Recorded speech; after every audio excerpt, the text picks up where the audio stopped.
Okay, Assalamualaikum warahmatullahi wabarakatuh. Terima kasih kerana sudi menonton. Ini episod pilot lah. Pilot Pilot perdana. try run untuk kita punya AIM 10 speaker series yang mana kita akan gunakan platform ini untuk berjumpa dan dapatkan beberapa insights ataupun perspektif daripada industry leaders specifically dalam konteks L&D, Learning and Development. Jadi pada hari ini kita test dulu. Saya Fauzan bersama Saya Arif. jadi kita berdua kita akan untuk bercerita sedikit tentang life in L&D. Jadi kita teruslah. Arif, can you share a little bit of your background macam mana? How did you come about to be in L&D? Alright. For your information, I'm starting start sebagai pramugara. Oh, Uh, Agak lama, dalam 10 tahun macam tu. okay. Okay. And then after that, when pandemic hits, it was like 2019 macam tu. Okay. So flight tak ada, Ha ha ha. kita tak ada buat apa-apa kat rumah. Basically saya cuma jaga anak je. Okay. Because my wife dia frontliners. Ha ha. So dia terpaksalah kerja kan, in and out, dia in day out kan, pergi pagi balik malam kan, balik pun sampai dia ni. So bila saya kat rumah, saya rasa sampai satu tahap tu my brain stop working. Oh, okay. So saya rasa macam buat satu benda mesti lupa. Kita you know when you tak not at the optimum punya your brain is not at your optimal level kan. So I made decision, okay, I have to stop this. So masa tu masih under employment ke atau Under employment still, okay. still I'm still Cuma a cabin grounded crew, lah. grounded lah. So flight tak ada kan that time. So I rasa, but that one I terus, my friend cakap, apa kata kau masuk office kan. I cakap with my friend, aku with my friend cakap kan, I rasa macam dah tak boleh lah duduk rumah kan, dah macam Mental tak, dah mental block apa tu semua kan. So I cakap with my friends, kata why don't you try, ada satu opening. Okay. Okay. And then I tried because I started job as a cabin crew. So ingat HR ni dulu macam biasalah, kita very skeptical. Ha ha ha ha. Kita dengan HR ni, kita ingat tulis surat, buat surat filing je. Betul, betul tak? Okay. So I cakap, why don't try je lah. Okay, try tu. So I isi form apa semua. Okay, then dapat interview. Oh, okay. Okay, so dapat interview, first interview. Okay, cerita lepas. So memang ada opening and then kebetulan ada opening you apply ataupun memang apply without any particular Dia okay, that position, HRBP position, dia dah cari orang selama 6 bulan. oh So dia orang dah interview tapi dia tak rasa kena. dia candidate tak kena. Dia interview, dia candidate tak kena. So dia orang dah cari 6 bulan dah dia orang I cari. see. So I was the last candidate lah. And then dapat lah, alhamdulillah kan. Berapa ramai yang dia cari? Berapa ramai yang dapat? Belas orang jugalah dia orang try. Okay. Selama 6 bulan tu memang tiap minggu dia orang kata ada interview. Oh, I tak tahulah, itu mungkin rezeki orang cakap kan. betul. And then dia pergi interview, second interview dengan GM, and then dapat I start work, I think 1 bulan 1 tak? Time tu tahun 2021. Oh, okay. Okay. So that was my started journey through this bidang lah. Tapi itu tak begitu fokus into the L&D. So as a HRBP ni, you dalam HR ni kita all rounder lah. Kita jaga, kita akan jumpa orang sana sini, kita akan dengar masalah orang, disiplin whatsoever, and then there's a one particular time whereby HRBP ni dia kena buat evaluation lah. Kalau dalam sudut training kita kena buat TNA lah. Okay, kenapa kita kena hantar di staff untuk this training? Normally normally dia orang, I mean the business unit akan hantar training punya schedule tu setahun. I mean untuk setahun, untuk staff dia siapa, saya akan evaluate Saya akan tanya dia, saya akan interview dia punya bosses lah. Normally bosses dia orang lah, dia punya head of department. Kenapa nak kena training ni? I see. I kena evaluate berapa ramai orang, berapa ringgit, kenapa, semualah as you know lah, dia lah macam So basically you punya first encounter was through TNA lah. through TNA. Okay. Rasa kekok tak? Yes. Transition. Okay, transition between, I mean, the cabin crew to HR was okay, because I memang tak tahulah, alhamdulillah rasanya kalau Allah bagi senang masuk dekat mana-mana. Because tak terasa kekok sebab for me as macam kita kerja ni kan, semua benda basically sama tau.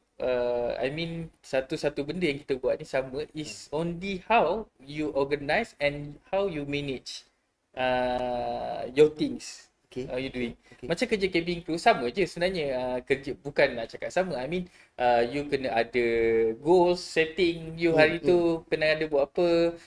You kena ada timeline you, apa benda, bila masa, and you kena organize. That these three things, goals, apa, timeline, and setting, organizing punya Goal setting. okay.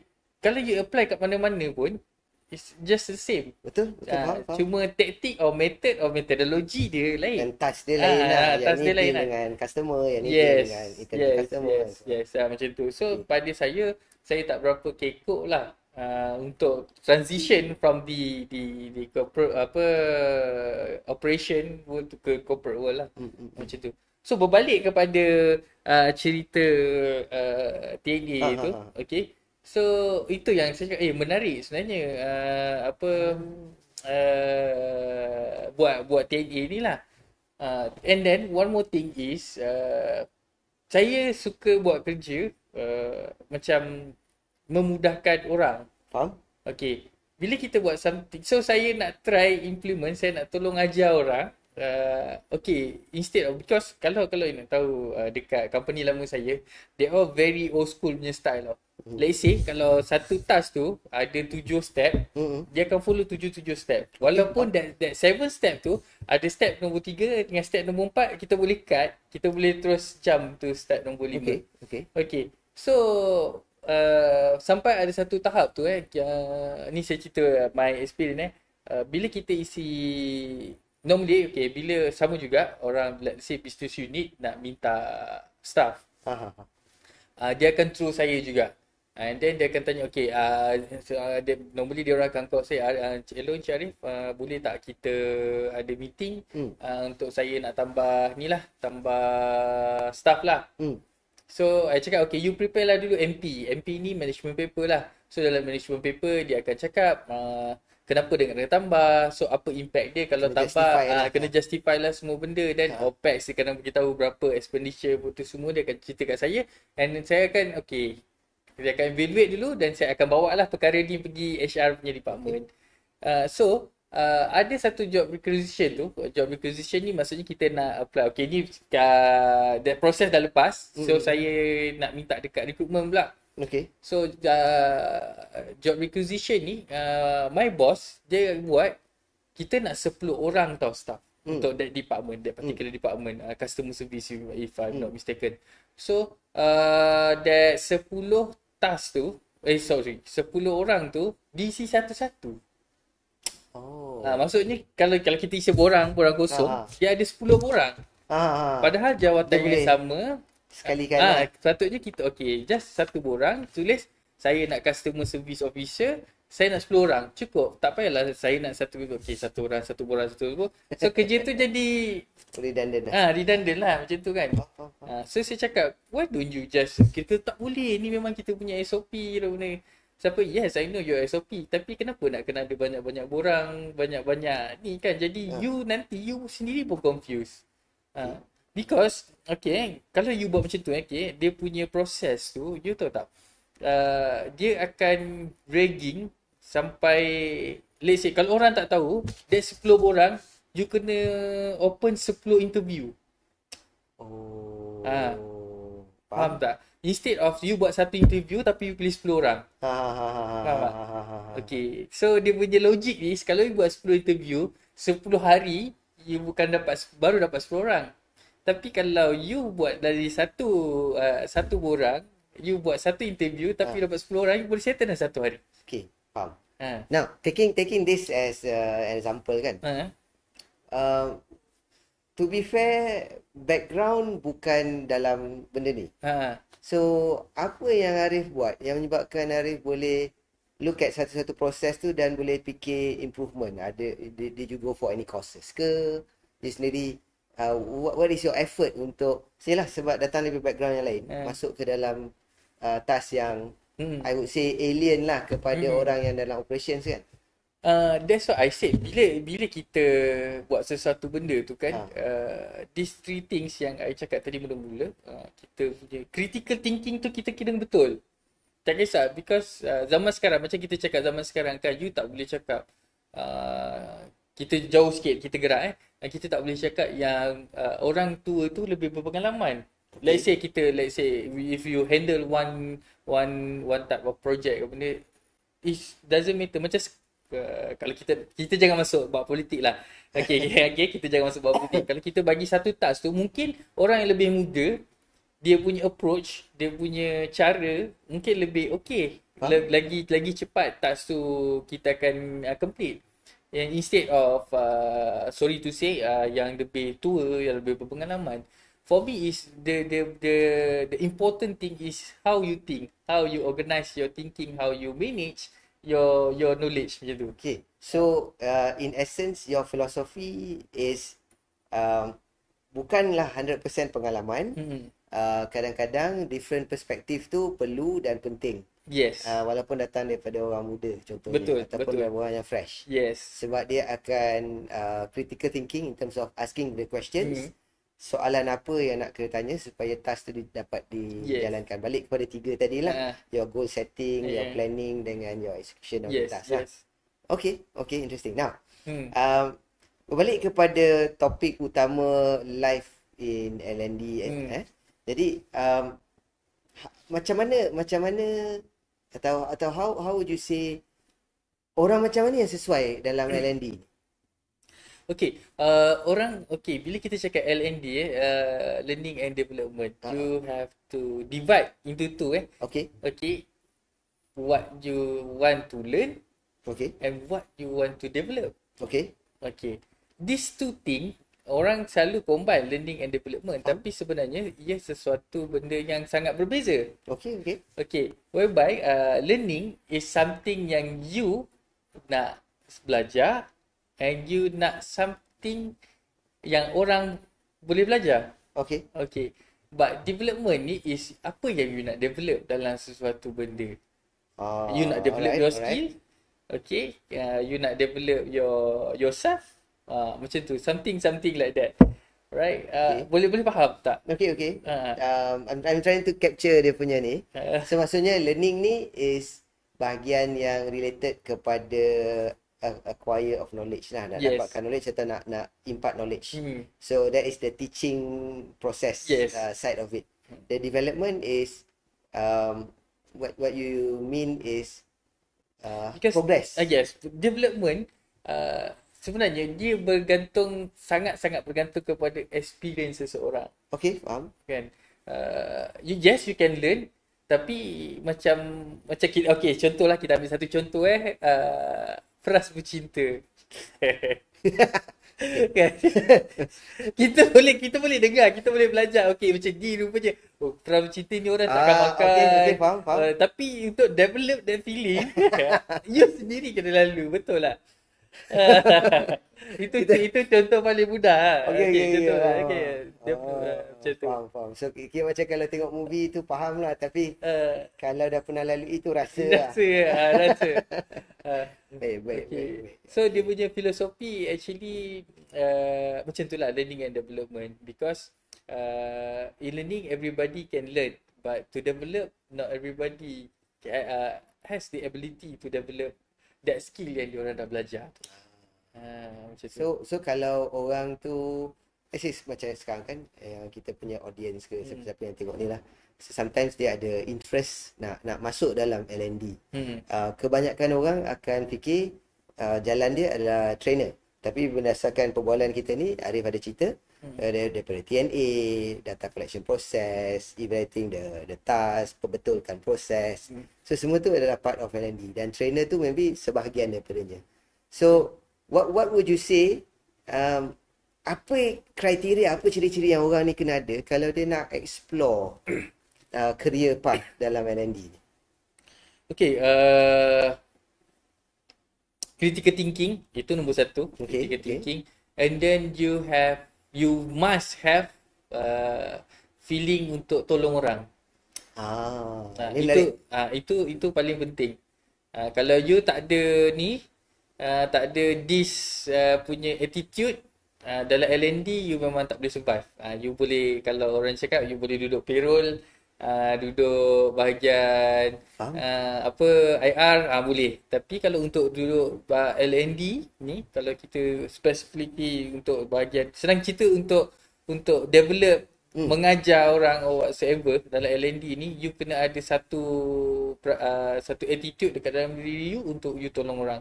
Because it's not only you tolong dia, tapi at the same time you akan tolong dia punya dalam kehidupan dia develop dia punya diri, and secara holistiknya dia akan tolong that company lah.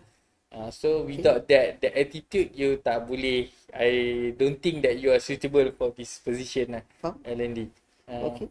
So kalau kita rumuskan life in L&D ni, number one, I think start off dengan attitude tu dulu lah. Kita perlu ada rasa nak membantu orang melalui proses L&D lah. Bantu orang lalu proses lain, mungkin kerja lain lah, L&D. Dan dalam function of L&D tu perlu ada critical thinking to look at things, maybe challenge a little bit of how things are being done. Betul. Kan? Kalau tak ada improvement kan. That one thing. Tapi sometimes ada contoh dalam L&D, sometimes orang, kita cerita as an individual lah, okay, aku nak training AutoCAD contoh. Tapi dia seorang apa, dia contoh kita ambil dia seorang customer service. Okay. So apa relevan dia nak ambil AutoCAD tu? Kenapa dia nak guna kan? Macam kita lah juga dekat sekolah dulu. Saya tak tahu kalau sekolah tuan-tuan dan puan ada ke tak ada. Kita punya kaunselor dulu dia cakap, okay, you dah besar nak jadi apa? So this is the subject yang kena fokus. Fizik, contoh you nak jadi pilot. Okay, you kena ambil yang you kena fokus is matematik tambahan, fizik, matematik, kimia tu, bio you tak payah belajar pun tak apa. Dulu my sekolah macam tu lah. Cikgu dia cakap masa dekat-dekat nak SPM kan. So dia akan tanya seorang-seorang tu, kita ada satu session, okay, you nak jadi apa? So dia akan bagi tahu fokus yang kita belajar tu, kita just belajar. Yang lain tak pass pun tak apa, dia cakap. Macam tu. Tak adalah tak so, pass kan. Yang tu crucial lah. Yang tu crucial things yang you kena score. So sama juga dalam bidang L&D macam ni juga. Apa benda yang kita harus tekankan, because at the end of the day, as L&D punya person ni, kita sebenarnya kita nak kill the pain yang kita tengah hadap.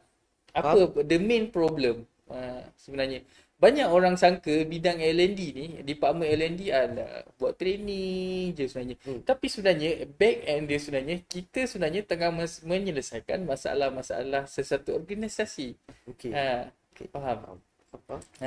So bila it's not about yang orang finance, it's not about marketing, sales. Yes, they are doing their job. Dia ada function dia lah. To make revenue for the company, but can you think dalam masalah dia orang tu, siapa yang sebenarnya fikir untuk selesaikan, I mean the crucial pain yang dia orang hadapi? Siapa orangnya? I see. Faham. Sebab kadang-kadang bila kita duduk dalam kerja tu dan dalam proses tu, kita so engrossed with the task itself, kita tak nampak ruang-ruang lain untuk improve. kita tak nampak jalan keluar kepada masalah yang kita hadapi. So we're stuck dekat situ. So kita perlukan satu mata, a pair of eyes daripada sudut lain yang mungkin fresh, mungkin tak perlu ada background dalam tugas tu, tapi dia boleh question why buat macam ni, kenapa tak macam ni, why not improve and so on. Okay, maybe last part of our episode pada kali ni, saya nak tanya to wrap things up lah kan. Final question would be challenges dia sebagai orang yang bukan belajar HR, bukan belajar training and development ke apa ni semua, going into a task macam TNA, kena fix certain processes, decide on siapa nak belajar apa, challenges in terms of nak convince orang atas ke atau orang yang dalam department tu to do something different. How was it, macam mana you overcome, and maybe boleh share sikit. Okay, untuk challenges ni basically I always put the challenges on the other side. I mean the challenges tu sendiri ditentukan oleh orang yang kita sedang berhadapan. I mean contoh macam Cik Fauzan tadi cakap, kita punya superior, macam mana kita nak meyakinkan dia. I have one philosophy whereby we always put our balls on the other side. Okay, I mean if you play tennis, okay, make sure ball kita ni, kita punya bola tenis tu mesti kat side dia. That's mean what? Kita problem dia tu semua kita letak dekat dia. So normally for me the challenges dia, kita kena tahu, kita kena faham apa pain, apa masalah, apa the real problem yang kita punya boss tu, or kita punya klien, or kita punya kawan ke siapa-siapa yang masalah. We are not there. Like say kita L&D ni, kita tak tahu apa masalah dia. Memang kita mungkin dari jauh kita mungkin ni masalah dia. Tapi sebenarnya yang dia ceritakan bukan masalah yang kita anggap. So in L&D don't assume. Okay, kita kena tanya, kita kena dapat the information we need is from the first hand. So clarify lah. Sama juga macam kalau kita, let's say kita do the consultancy punya things kan, kita tak boleh dengar daripada orang yang tengah-tengah. Kita kena sendiri dengar daripada mata bertentang mata, telinga yang dipakai, dua telinga yang dipakai mendengar dalam masa yang sama. So the challenges dia, I rasa that's one of the things lah. Kalau kita nak cerita boleh panjang sampai 2 hari kan.